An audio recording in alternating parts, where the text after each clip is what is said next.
এতিম, আমার আব্বা নাই, আম্মা নাই, সবাই আমার দুশমন। সেই বিপদকালে বুড়ারা আমার বিরোধিতা করেছে, যুবকেরা আমি মুহাম্মদের উপকার করেছে। বুড়ারা নবীর বিরোধিতা করেছে, যুবকেরা নবীর উপকার করেছে। আবু জাহাল নবীর দুশমন বুড়া, আবু লাহাব নবীর বিরুদ্ধে কথা বলে বুড়া, উতবা নবীর দুশমন বুড়া, সায়বা নবীর দুশমন বুড়া।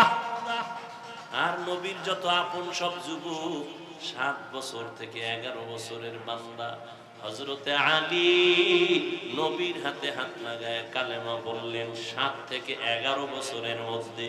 হযরত আলী এতদিন ছিল নবীর চাচাতো ভাই, এখন হলেন সাহাবী, কিছুদিন পরে হবেন জামাতা। আলী বুড়া না যুবক? নবীর কাছে আয়েশা সহযোগিতার জন্য দাঁড়ায় গেলেন।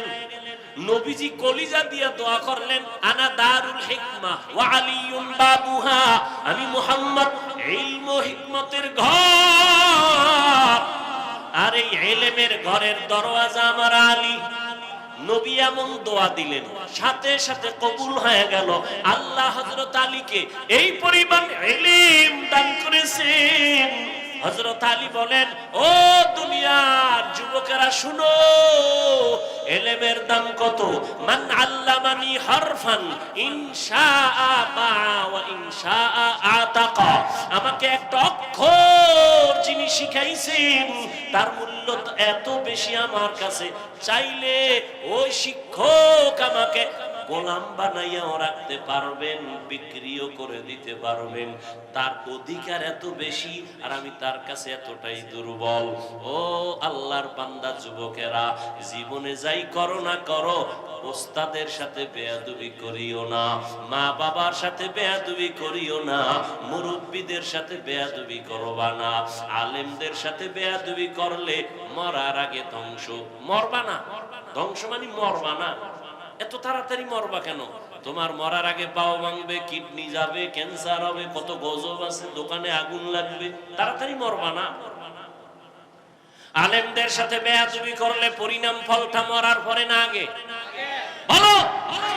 মা বাবার সাথে বেয়াদবির পরিণাম ফল মরার আগে না পরে? قال النبي صلى الله عليه وآله وسلم اثنان يعجلهما الله في الدنيا البغي وعقوق الوالدين। রহমতের নবী বলেন, দুইটা অপরাধ আছে যা করলে শাস্তি হবে মরার আগে। কয়টা? 1 নাম্বার অপরাধের নাম জুলুম। বলো। 1 নাম্বার অপরাধের নাম জুলুমের বিচার মরার পরে না আগে? দ্বিতীয় অপরাধের নাম মা বাবার সাথে বেয়াদবি। মা বাবার সাথে বেয়াদবি করলে বিচার মরার পরে না আগে? বুঝো কিন্তু ভালো করে, খবরদার। জুলুম আবার 3 প্রকার। আল্লাহর সাথে জুলুম, নিজের সাথে জুলুম, অন্যের সাথে জুলুম। আল্লাহর সাথে জুলুমের নাম শিরিক। ইন্নাশ শিরকা লাযুলমুন আযীম। আল্লাহর সাথে শিরিক করা হলো বড় জুলুম। ও আল্লাহ, আমাদেরকে জুলুম থেকে, শিরিকের গুনাহ থেকে আমাদের ঈমান ও আমলকে হেফাজত করে। নিজের সাথে জুলুম করা, অন্যের সাথে জুলুম করা। নিজের সাথে জুলুমের এক অর্থ, আমার হাতের সাথে জুলুম, চোখের সাথে জুলুম, কানের সাথে জুলুম, জবানের সাথে জুলুম, অন্তরের সাথে জুলুম। আল্লাহ হাত যেই কাজের জন্য বানাইছেন, ওই কাজে হাত ব্যবহার না করা হাতের জুলুম। আল্লাহ চোখ যেই কাজের জন্য বানাইছেন, চোখ ওই কাজে ব্যবহার না করা চোখের জুলুম। আল্লাহ জবানটা যেই কাজের জন্য দিছেন, জবানটা ওই কাজে ব্যবহার না করা জবানের জুলুম।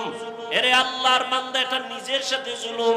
নিজের সাথে জুলুমের আরেক ব্যাখ্যা হলো, আমার আহাল অধীনস্থ যারা, আমার সন্তান আমি বাবা, সন্তান আমার আহাল, আমি স্বামী, স্ত্রী আমার আহাল, আমি মুসল্লি, মসজিদের খতিব, মুসল্লি আমার আহাল, আমি মাদ্রাসার শিক্ষক, ছাত্র আমার আহাল। আহালের উপরে জুলুম করা বিচার হবে মরার আগেই। শিক্ষক ছাত্রের উপরে জুলুম, বিচার মরার আগে। মা হইয়া বাবা হইয়া সন্তানের উপরে জুলুম, সন্তান হয় মা বাবার উপরে জুলুম, মরার আগে বিচার। শিক্ষক হয় ছাত্রের উপরে জুলুম, মরার আগেই বিচার হবে। ছাত্র হয় শিক্ষকের সাথে জুলুম। আর এটা কেমন জুলুম? এটা কেমন জুলুম? আল্লাহর সাথে জুলুম করছো, আল্লাহ চাইলে ক্ষমা দিয়া দিবেন, কিন্তু না, বান্দার সাথে যদি করো, ওস্তাদের সাথে শিক্ষকের সাথে যদি করো, মা বাবার সাথে করো, আল্লাহ ক্ষমা দিবেন না মা বাবা ওস্তাদ ক্ষমা না দেওয়া পর্যন্ত। কারণ এটা হলো বান্দার হক। বান্দা ক্ষমা না দেওয়া পর্যন্ত আল্লাহ ক্ষমা দিবেন না। শিক্ষকের সাথে বেয়াদবির বিচারটা মরার পরে না আগে? আল্লাহ মাপ দিবেন না আগে? শিক্ষক মাপ দিতে হবে, না হয় আল্লাহ দিবেন না। লিকুল্লি শাইইন জিনাতুন ফিল ওয়ারা ওয়া জিনাতুল মারই তামামিল আদাবি আজ খোদা কা হিমে তৌফিক আদব বে আদব মাহরুমে গাশ আজ ফজলে রব। আরে আল্লাহর বান্দারা, প্রত্যেকটা জিনিসের একটা সৌন্দর্য আছে। মানুষের সৌন্দর্য হলো আদবের ভেতরে। আপনি শিক্ষিত অনেক, আপনার টাকার অভাব নাই, শিক্ষার অভাব নাই, কিন্তু আদব নাই, কারো কাছে কোনো দাম নাই। কিন্তু আপনার শিক্ষা অল্প, বাড়িঘর দুর্বল, টাকা পয়সা তেমন নাই, কিন্তু আপনি বিনয়ী, নম্র, ভদ্র, সবাই আপনাকে মহব্বত করবে, শ্রদ্ধা করবে। এটা আল্লাহর রাসূলের কথা, মান তাওয়াযা লিল্লাহ রাফাআহুল্লাহ।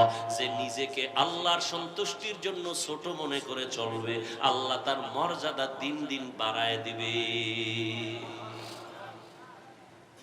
এরে আল্লাহর বান্দারা, উলামায়ে কেরামদের সংস্রব আর সোহবত ছাড়া নাজাতের আর কোনো রাস্তা খোলা নাই। মক্কার মানুষ খারাপ কেন মনে আসেনি? কি নাই? এই বেটা লিখে রাখ, কথা কম বলতে চাই আর পরও এসে যায়, কি করার।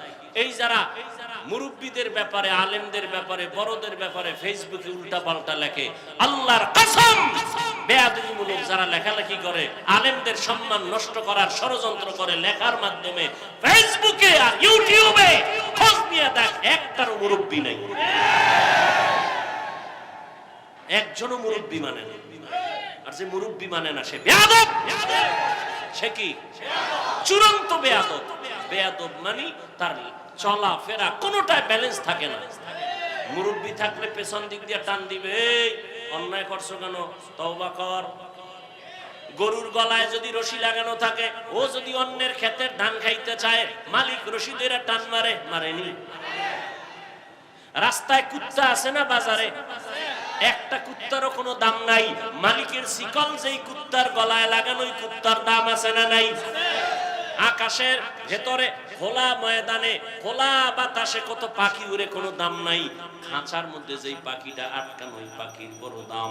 ও বাবা, স্বাধীনভাবে যে মানুষগুলো ঘোরাফেরা করে, মন চাইলে নামাজ পড়ে পড়ে না, মন চাইলে জিকির করে করে না, মন চাইলে মানুষের হক নষ্ট করে, না হইলে নাই, উল্টা পাল্টা চলে, এদের কোনো দাম নাই। আর যারা কালেমার মালা গলায় লাগাইয়া ওলামায়ে কেরামের মুরব্বি মাইনা চলে, এদের দাম অনেক বেশি, বলে কত ফেরেশতার থেকে অনেক বেশি। দেখছেন নি কথা? এ ভাই, আমি বয়ান করি, ভক্তবৃন্দ আল্লাহ ক্ষুদ্র অবস্থায় দিল, আছে না নাই? কি নাই? কি বৃষ্টি, কি রৌদ্র, কি তুফান। আল্লাহর কিছু বান্দা, আমি তো কোনো রাজনৈতিক দলের ব্যানার নিয়ে আসি না যে আমার দলের লোকগুলো তাড়াতাড়ি গাড়ি ভাড়া করে হাজির হও। আছে কোনো দল? নাই। সবাইকে বয়ান করি, কোনো দলের পক্ষেও বলি না, কথা ঠিক? আমিও তো মনে যা চায় পাইছি, মানুষ ইচ্ছা রকম বলি, পারি না? কিন্তু না, কথা বলার আগে একদিকে আল্লাহর ভয়, অপর দিক থেকে মুরব্বীরা পেছন থেকে টানে, হাফিজুর রহমান এই কথাটা বলা ঠিক হয় না, মাপ চাও, এই কথা এভাবে বলবা, এইভাবে বলবা। এত সোজা না। নবীজির কোনো তুলনা নাই, আছে? সেই নবী বলেন, আদাবানি রব্বি ফাহসানা তাদিবি, আমি মুহাম্মদ রে আমার আল্লাহ আদব শিখাইছেন। আমার আদব আমি মা মেনার গর্ভ থেকে শিখে আসি নাই, কে শিখাইছেন? তাহলে আদব এটা শিখার জিনিস, আদব শিখার জিনিস শিখতে হয়। নবী বলেন আমাকে আল্লাহ আদব শিখাইছেন। আল্লাহর দেওয়া শিক্ষা দেওয়া আদব কত না সুন্দর। এই জন্য আদব শিখতে হয়। আদব কার থেকে শিখবে? একজন কয় বেয়াদব থেকে আদব শিখে নাও। আদবের সহজ তর্জমা হলো সুন্নাত অনুযায়ী চলো।